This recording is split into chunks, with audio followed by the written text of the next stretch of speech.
By that time, the case would be done. Come on up. Everybody does. Everybody. Good morning, Your Honor. Cheryl All right, Walkup on behalf of the plaintiffs. State your name, sir. Jack Wazork. Okay. And where are we on this? Was this his motion? Your Honor, I don't think he can argue the motion. There was a motion filed that was drafted clearly by legal aid, but signed by Mr. Wazork. This was a health hazard to bed bugs and roaches, and the landlord not being able to access the premises and the premises not being available for. This hearing opens with the landlord's attorney describing a grim scene, an apartment overrun with bed bugs and roaches, and a tenant accused of refusing entry for extermination. From the very start, the tension is palpable. This isn't just a simple landlord-tenant dispute over a lease. It's about a person's stability, dignity, and the risk of losing crucial support like Section 8 housing. The courtroom becomes a stage where housing law, human struggle, and bureaucratic limits all collide, reminding everyone that for some, every hearing is a fight to keep a roof overhead. Sir, go ahead. Your Honor, I have had RPI in there twice inspecting my place. They never came in. They being who? Arbor One. Okay. Never came in. Wendy, the assistant manager, I told her that wasn't a problem. The garbage bags, like I told you last week, were not garbage. They described them as garbage.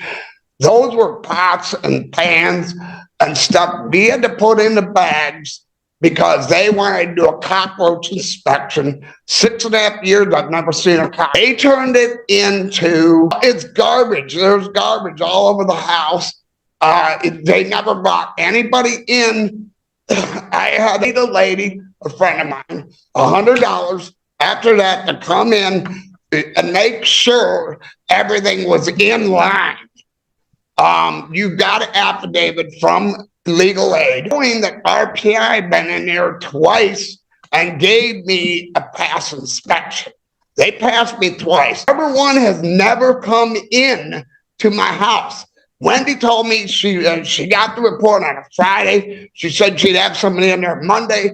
Nobody ever showed up at all to do an inspection at all. I had to call RPI when I got the court judgment and bring them in, which I told Arbor One, I told the assistant manager, Wendy, I wouldn't get Arbor One into it if we could help it. She wouldn't let it go. I've been having problems with maintenance in there since 6.5 years. I've been having problems with maintenance.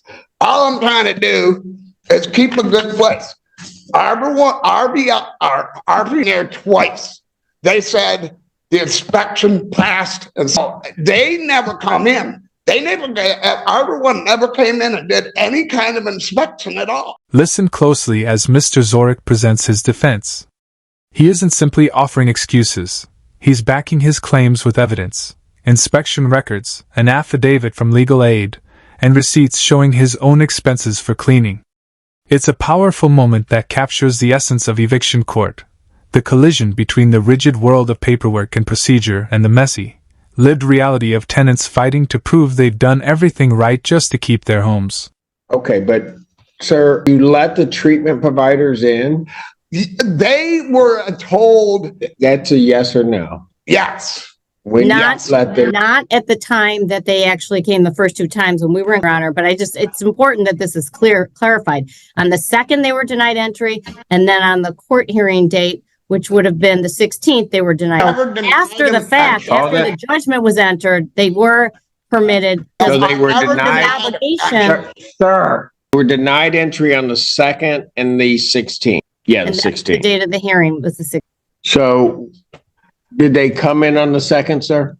No, they talked to my son and he told them we weren't ready at that time. He wasn't part of that. That's a denial. I never denied him entry. No. They never came to my door. If you're not ready for the treatment, that's a denial of entry. But that was through my son, not on me. The 16th. 16th, I told him he could come in. I told him, inspect if you want. I said, could you wait off? The judge zeroes in on a single question. Did Mr. Wazork deny entry? From the court's perspective, delays, scheduling confusion, and missed Zoom appointments all amount to the same thing: denial of access. But from Mr. Zorich's point of view, he never refused entry at all. He just needed more time to prepare.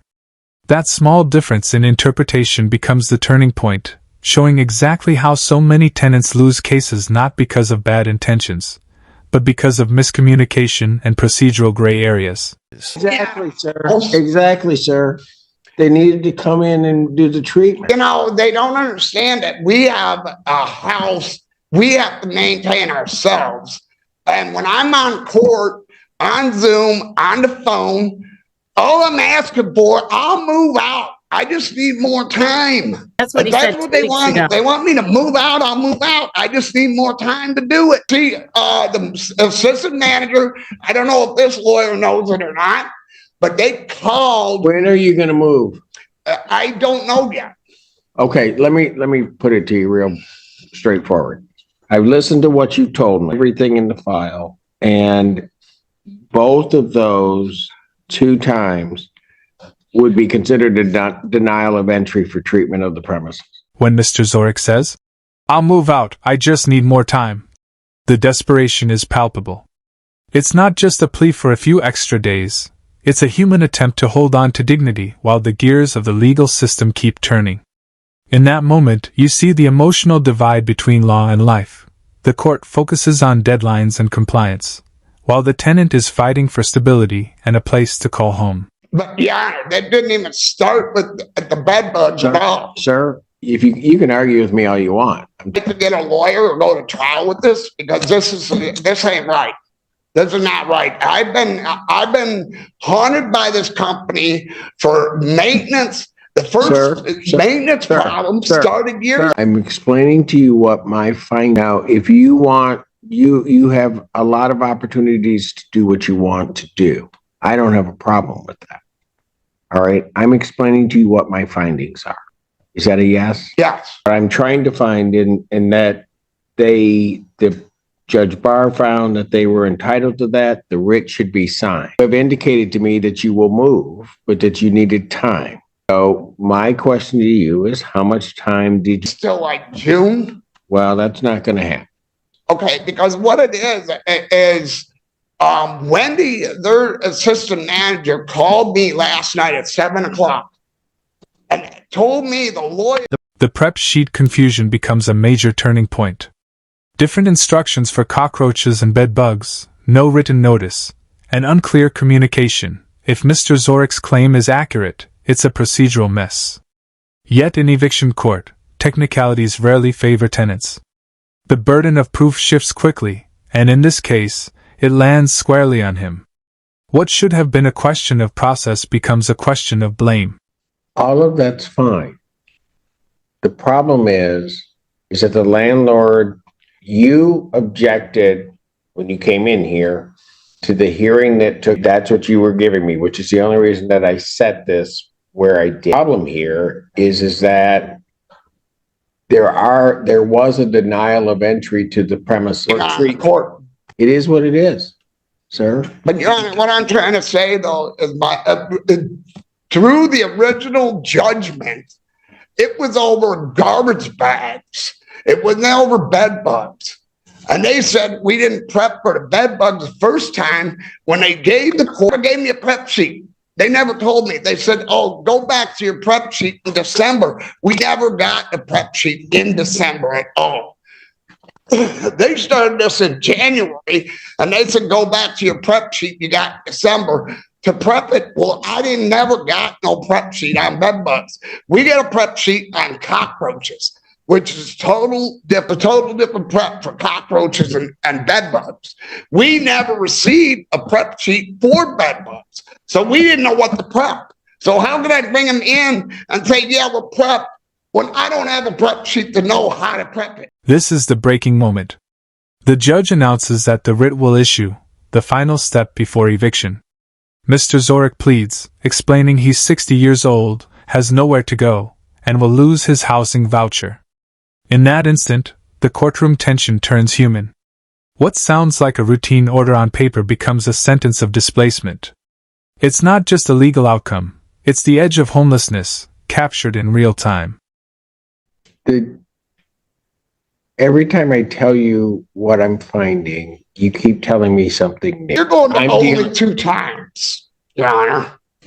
They're going to, you're only going to 2 You know what? times. You can keep interrupting me all you want. I'm sorry. It's not going to change my decision. I'm sorry. It's just, There was a hearing that was held on this. The hearing, I don't find a defect in the hearing. The judgment will stand, the writ will issue.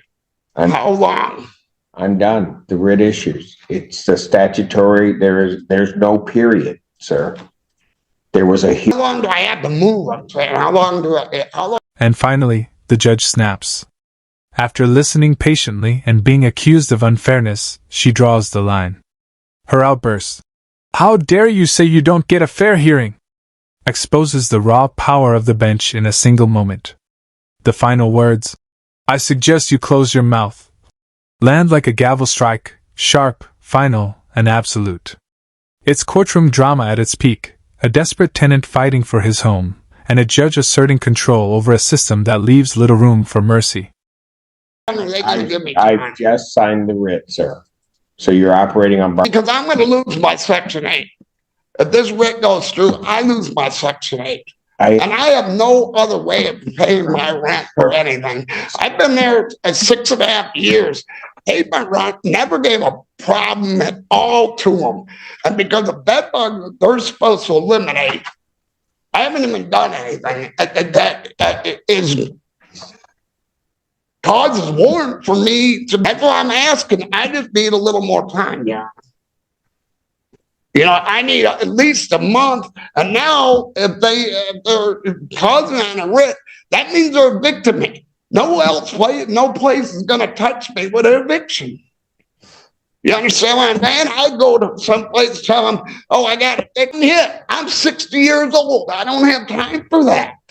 I was trying to retire. I told them up front, I would work with them on stuff. I said, "No problem. I'll work with you. We got to work with it. Work with it." Yeah, I don't know what else to say. I was never given a lawyer. They're for me. Sir, you have interrupted me constantly through these proceedings. I'm sorry. Now are intending... I apologize. I want to insult me by saying that somehow or another you don't get a fair hearing when you came here. When you came here the first time, I told you what I would do. I read your motion. I went through everything to see whether or not there had been something, because you fairly have listened to everything you have said. And how dare you say to this court that somehow and or another you don't get a fair hearing for me? I've made my ruling. I'm done.